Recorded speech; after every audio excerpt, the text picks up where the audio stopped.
안녕하세요 기철 여러분들, 기묘한 기영입니다. 넷플릭스를 상징하는 가장 대표적인 작품은 무엇일까요?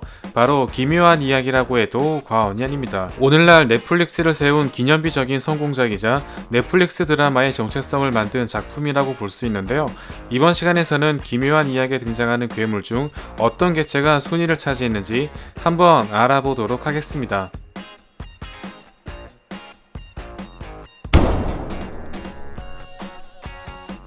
시즌4에서 에디를 죽여버린 데모 배트입니다. 각 개체의 경우 스티브가 맨손으로 때려잡을 정도이지만 워낙 쪽수가 많은 데다가 목을 조르고 물어뜯어버리는 협력 플레이까지 가능하기 때문에 상당히 위협적인 편이라고 볼 수 있는데요. 스티브 일행의 경우 데모 배트 개체 수가 그리 많지 않았기 때문에 어떻게든 살아남을 수 있긴 했지만 에디의 경우 그 개체 수가 수백 마리에 이를 정도였기 때문에 11처럼 초능력자를 제외한다면 그 어떤 인간이라도 살아남기 힘든 순간이었습니다. 이후 스티브가 에디의 죽음을 비난했지만 실제로 아무리 돌려봐도 굳이 뛰어든 느낌이 큰 편이었습니다. 다만 에디의 기타 연주는 시즌4 최고의 명장면 중 하나로서 비슷한 시기에 방영되었던 에거사 드라마와 비교해도 큰 임팩트를 남긴 성공적인 씬이었습니다. 데모 고르곤의 아성체, 데모 도그입니다. 시즌2에서 더스틴이 키우는 반려견으로 등장했으며 무려 달타냥이라는 애칭까지 생긴 귀여운 괴물인데요. 순식간에 허물을 벗고 덩치가 커질 만큼 성장 속도가 빠르며 집에 키우는 고양이를 비롯해 호킨스 연구소에서 수많은 군인과 과학자를 죽이는 맹수 같은 성격을 띠기 시작했지만 더스틴을 알아보고 조용히 몸을 사리는 등 어느 정도 길들이면 반려견으로 충분한 조건을 갖추고 있었습니다. 다만 스티브의 방망이 스윙에 나가 떨어지거나 시즌 후반 병원에서는 루카스 발차기 한 방에 나가 떨어졌으며 환자 신세였던 카렌의 속임수에 넘어가 몰살되는 등 굴욕을 면치 못한 케이스였습니다. 또한 총기류로 죽일 수 없는 데모 고르곤에 비해 호퍼는 총기류를 이용해 무쌍나무를 찍기도 했습니다. 정말 비운의 결말을 맞이한 빌리입니다. 비중 있는 조연을 죽여버린 최초의 사례가 아닌가 하는데요. 시즌2까지만 하더라도 평범한 양아치였지만 마이크의 엄마와 데이트를 하러 가던 도중 마인드 플레이어에게 세뇌되어 그가 부활하는데 꼭두각시 역할을 맡게 되었습니다. 사우나 철문을 부술 만큼 신체적인 능력도 비약적으로 향상되었을 뿐만 아니라 11의 염력을 정면에서 버틸 정도로서 기회만 잡을 수 있다면 11이 크게 당할 수 있었던 상황이었는데요. 어린 소녀였던 11이 데모 고르곤을 쉽게 처치한 것에 비해 빌리와의 대결에서는 살짝 고전했다는 점에서 평가가 상승되었습니다. 다만 총기류로 절대 죽일 수 없는 데모 고르곤에 비해 빌리의 경우 인간의 신체 구조를 그대로 지니고 있는 것으로 보이며 역시나 다른 괴물처럼 열에 약하기 때문에 100도가 넘는 사우나에 갇히자마자 금세 괴로워하고 말았는데요. 다만 11이 빌리의 어린 시절 기억을 되짚어 그의 세뇌를 잠시나마 풀어준 것이 계기가 되면서 다른 이들을 위해 본인이 희생하며 장렬한 최후를 맞이했습니다. 개인적으로 빌리의 존재 이유는 스티브가 양아치에서 선역으로 갱생한 덕분에 새로운 양아치 캐릭터가 한 명 더 필요했던 게 아닐까요?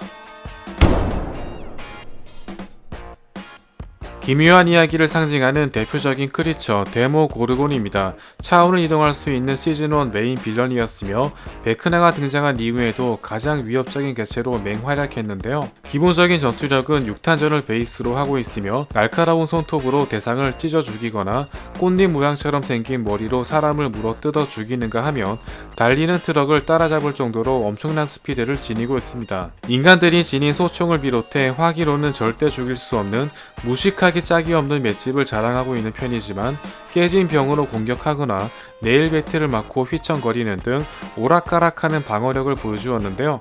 또한 거의 다 꺼져가는 횃불 하나에 꼼짝달싹 못할 정도로 극도로 불에 약하다는 치명적인 단점이 있습니다. 다만 야생 본능에 너무 충실한 나머지 아이들이 설치한 함정에 대놓고 다 걸려버리는 등 크게 영악하다는 느낌은 없는 편이었습니다. 막강한 능력을 지닌 베크나입니다. 배가 얼마나 크면 이름이 베크나일까요?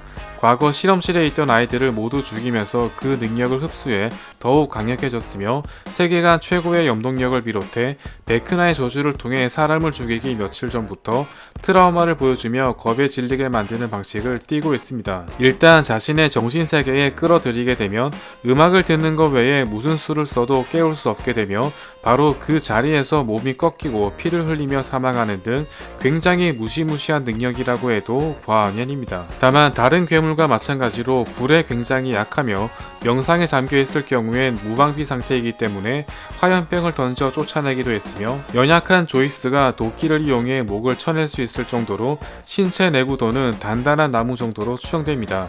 과거 11과의 1대1 대결에서 패배했지만 아이들을 납치해 힘을 흡수한 결과 마지막 대결에서는 윌과 친구들이 도와주지 않았더라면 베크나가 거의 승리하는 쪽으로 기울어진 상태였기 때문에 세계관 최강자급으로 훨씬 강력해진 상태라고 볼 수 있습니다.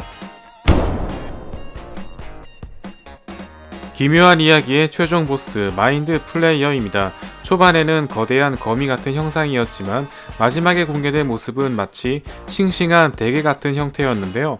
이 시리즈의 모든 만악의 근원이라고 볼 수 있으며 처음에는 검은 그림자 형태였지만 헨리에 의해 지금의 모습으로 형태를 갖추게 되었으며 대형 마트 하나를 가볍게 뒤덮을 정도로 50피트 이상에 달하는 크기를 지니고 있습니다.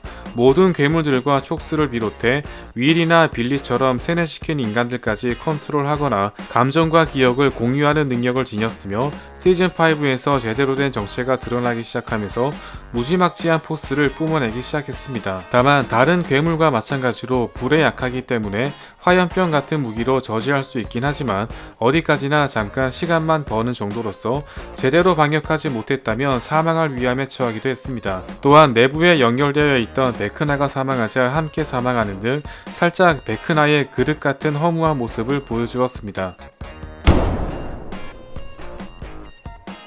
기묘한 이야기의 가장 끔찍한 괴물 마틴 브레너입니다. 소련에 맞설 무기를 개발하는 명목 아래 어린아이들을 납치해 온갖 실험 및 고문을 서슴지 않았으며 11을 자극한 가장 큰 주범이자 모든 사건의 또 다른 원흉이라고 해도 과언이 아닙니다. 또한 헨리를 전기 고문하여 그가 빌런이 되는데 일조하기도 했는데요. 11에게 트라우마를 심어준 가장 큰 빌런이자 정신적으로 그에게 해방되는 것이 11의 가장 큰 숙제 중 하나였습니다. 시즌1 후반부에 데모 고르곤에게 사망한 뒤 시즌2부터는 새로운 박사가 연구소장을 맡게 되었습니다. 지금까지 기묘한 이야기 괴물이었습니다.